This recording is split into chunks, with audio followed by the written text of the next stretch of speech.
नमस्ते श्रोताओं, जय श्री कृष्ण। द्रौपदी का एक राज जानकर हैरान रह गए थे पांडव।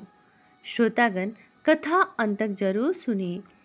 कथा श्रवण करने से पहले हमारे धन्वी होस्ट चैनल को सब्सक्राइब जरूर करें और बेल आइकन वाला बटन जरूर दबाएं ताकि हमारा नया वीडियो आप तक पहुंच सके। श्रोतागण, महाभारत की कहानी में ऐसा बहुत कुछ हुआ जिसकी कल्पना कर पाना भी मुमकिन नहीं था। इस श्रेणी में द्रौपदी का 5 भाइयों की पत्नी होना मुख्य तौर पर देखा जा सकता है। ईर्ष्या, धन संपत्ति का लालच, मानसिक भटकाव, प्रतिशोध की भावना, घमंड और मानसिक द्वंद्व सभी तत्व इस कहानी में मौजूद है। महाभारत की कहानी अलग अलग विद्वान अलग अलग तरह से व्याख्या करते हैं।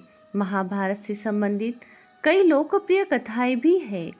इसी श्रेणी में एक जाम्बुल अध्याय जिसमें द्रौपदी अपने राज का खुलासा करती है।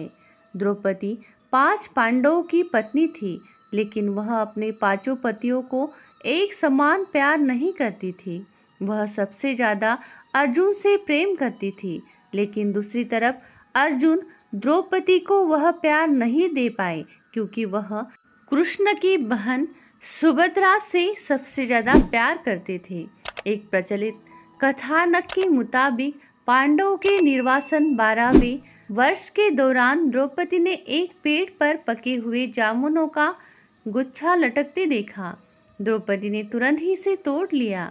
जैसे ही द्रौपदी ने ऐसा किया, भगवान कृष्ण वहां पहुंच गए। भगवान श्री कृष्ण ने बताया कि इसी फल से एक साधु अपने 12 साल का उपवास तोड़ने वाले थे। द्रौपदी ने फल तोड़ लिया था, जिससे पांडव साधु के कोप का शिकार हो सकते थे। यह सुनकर पांडवों ने श्री कृष्ण से गुहार लगाई। भगवान श्री कृष्ण ने कहा कि इसके लिए पांडवों को पेड़ के नीचे जाकर केवल सच वचन बोलने होंगे। भगवान कृष्ण ने फल को पेड़ के नीचे रख दिया और कहा कि अब हर किसी को अपने सारे राज खोलने होंगे।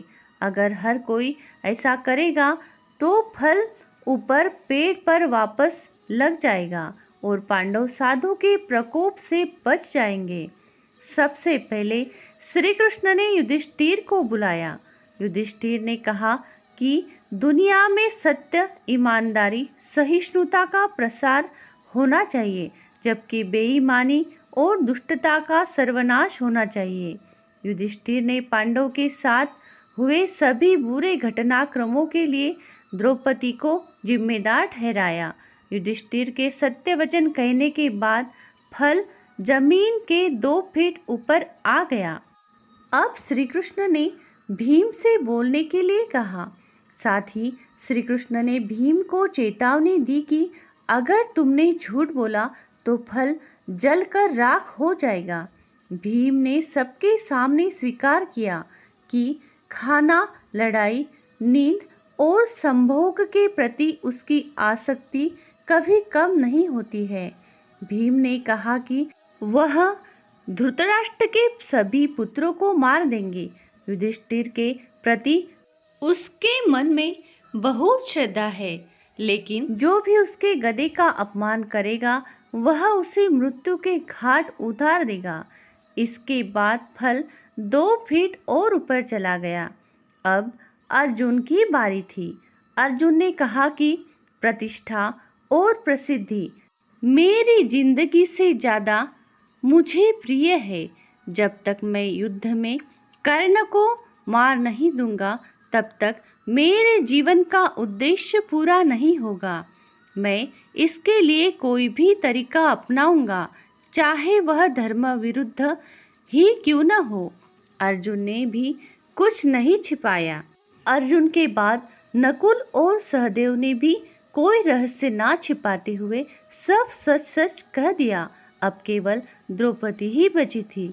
द्रौपदी ने कहा कि मेरे 5 पति मेरे 5 ज्ञानेंद्रियों यानी आँख, कान, नाक, मुंह और शरीर की तरह है। मेरे 5 पति है, लेकिन मैं उन सभी के दुर्भाग्य का कारण हूँ। मैं शिक्षित होने के बावजूद बिना सोच विचार कर किए गए अपने कार्यों के लिए पछता रही हूँ। लेकिन द्रौपदी के यह सब बोलने के बाद भी फल ऊपर नहीं गया। तब श्री कृष्ण ने कहा कि द्रौपदी कोई रहस्य छिपा रही है।